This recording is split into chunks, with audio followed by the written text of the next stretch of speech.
नमस्कार दोस्तों, जय जोहार। मैं कौशल तिवारी और बिहनिया संझा में आपका स्वागत है। झूठ, अफवाह और नफरत की बुनियाद पर खड़ी इमारत को आप कितना भी सजा लें, उसका एक दिन गिर जाना तय है। आप उसमें किसी भी तरह की सुंदरता भर लें, वह बदसूरत दिख ही जाएगा, क्योंकि उसके भीतर का झूठ सर चढ़कर बोलता है। तब देश के प्रधानमंत्री नरेंद्र मोदी ने कल संसद भवन के आखिरी दिन, यानी पुराने संसद भवन के आखिरी दिन, देश के पहले प्रधानमंत्री जवाहरलाल नेहरू की भी तारीफ की। लव महिला के रूप में इस दुनिया में अपनी ताकत दिखाने वाली स्वर्गीय इंदिरा गांधी की भी तारीफ की और मताधिकार 18 साल करने वाले राजीव गांधी की भी तारीफ की। यह तारीफ अकारण नहीं है। इस तारीफ के पीछे उस झूठ, अफवाह और नफरत की बुनियाद पर खड़े इमारत को ढा ढा कर गिरते देखने का खौफ है, कहा जाए तो गलत नहीं हो। क्या जीवन भर पानी पी पी कर गाली देने वाले सिर्फ एक तारीफ से उस आरोप से बरी हो जाएंगे जो उन्होंने किया है? क्या कुछ नहीं कहा गया इस दौर में महात्मा गांधी को लेकर, नेहरू को लेकर और समूचे गांधी फैमिली। और इसी आश्रय समर्थकों की एक फौज खड़ी की गई जो आंख बंद करके आरएसएस और देश के प्रधानमंत्री नरेंद्र मोदी पर भरोसा करते थे। क्या उनका भरोसा एक ही झटके में टूट गया? अब वे जनता के सामने अपनी बात कैसे करेंगे? व्हाट्सएप यूनिवर्सिटी और सोशल मीडिया के माध्यम से जिस तरीके से वे बढ़ चढ़कर नेहरू गांधी को गाली देते आगे बढ़ रहे थे, खुद देश के प्रधानमंत्री नरेंद्र मोदी ने नेहरू जी को छोटा करने के लिए सरदार वल्लभ भाई पटेल की बहुत बड़ी मूर्ति बना दी थी। लेकिन इससे नेहरू क्या छोटे हो गए थे?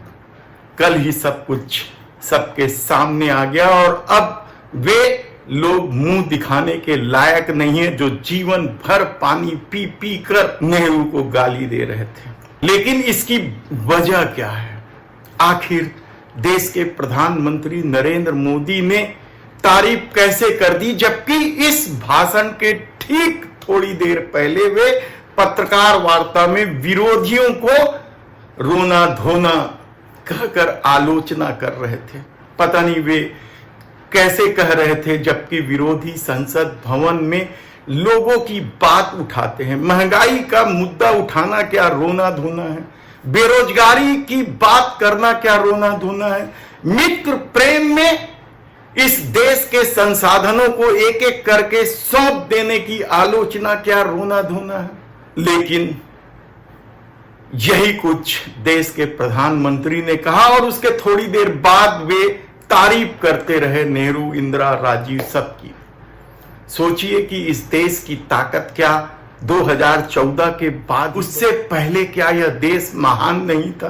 क्या इस देश के सामने दुनिया भर के देश घुटने नहीं टेकते थे? हमेशा ही इस देश ने दुनिया को अपने सामने झुकने मजबूर किया है। और आप याद कीजिए आजादी की उस दौर को, जब देश के प्रधानमंत्री नेहरू बने, तो आप यकीन नहीं करेंगे कि उस समय दुनिया के जो दो बड़े ताकतवर देश हुआ करते थे, अमेरिका, रसिया, उनके साथ, उनके राष्ट्राध्यक्षों के साथ नेहरू जी की तस्वीर होती थी। यही तीन नेता कहलाते थे। और नेहरू जी ने गुट निरपेक्ष आंदोलन के आश्रय क्या कुछ खड़ा नहीं किया गया था। लेकिन इस सत्ता ने कश्मीर और चाइना के मामले को लेकर किस तरह से हर समस्या के लिए नेहरू को दोषी मान, लेकिन कल एक ही झटके में सब कुछ खत्म हो गया। शायद अब उन समर्थकों की भी आंखें खुल गई होगी कि नेहरू किस तरीके से महान थे और उन्होंने इस देश के लिए किस तरीके से दुनिया को अपने सामने झुकाया था। आखिर इंदिरा गांधी को लौह महिला क्यों कहती हैं और राजीव गांधी को मिस्टर क्लीन क्यों कहा जाता है। लेकिन सवाल सिर्फ इतना ही नहीं है, सवाल तो यह है कि आखिर इतने दिनों तक आलोचना के बाद देश के प्रधानमंत्री नरेंद्र मोदी ने तारीफ कैसे कर दी। क्या सचमुच 2024 में सत्ता जाने का संकेत उन्हें मिल चुका है?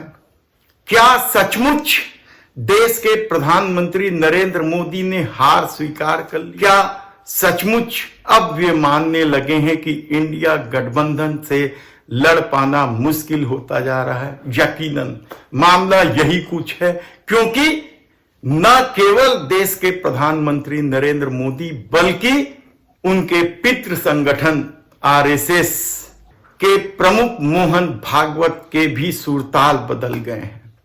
आरक्षण की जीवन भर आलोचना करने वाले मोहन भागवत को अचानक 2000 साल के भेदभाव की याद आने लगी। तब आरक्षण को लेकर उनके साथ जुड़े लोग क्या करेंगे? मांसाहार को लेकर क्या कुछ नहीं कहा गया और फिर किस तरीके से मोहन भागवत ने गौ मांस की भी वकालत कर दी। आप सोचिए कि किस तरीके से सूर ताल बदलने लगे हैं। नफरत का सैलाब लाया गया था इस दौर में। पहलू खान अखलाक से लेकर सब कुछ तहस नहस कर इस देश के सामाजिक ढांचे पर प्रहार किया गया था। लेकिन आरएसएस भी समझने लगी है और देश के प्रधानमंत्री मोदी भी समझने लगे हैं कि 37% वोट के आसरे अब सत्ता हासिल करना मुश्किल है। जब लड़ाई सीधी हो जाए तब 63% वोट एक तरफ गिरेंगे तो उनकी सत्ता कैसे बचेगी। और शायद यही वजह है कि देश के प्रधानमंत्री नरेंद्र मोदी हो या फिर आरएसएस प्रमुख मोहन भागवत हो, उनके सुर ताल बदल क्या कुछ इस दौर में लोगों ने महसूस किया होगा, आप कल्पना नहीं कर सकते।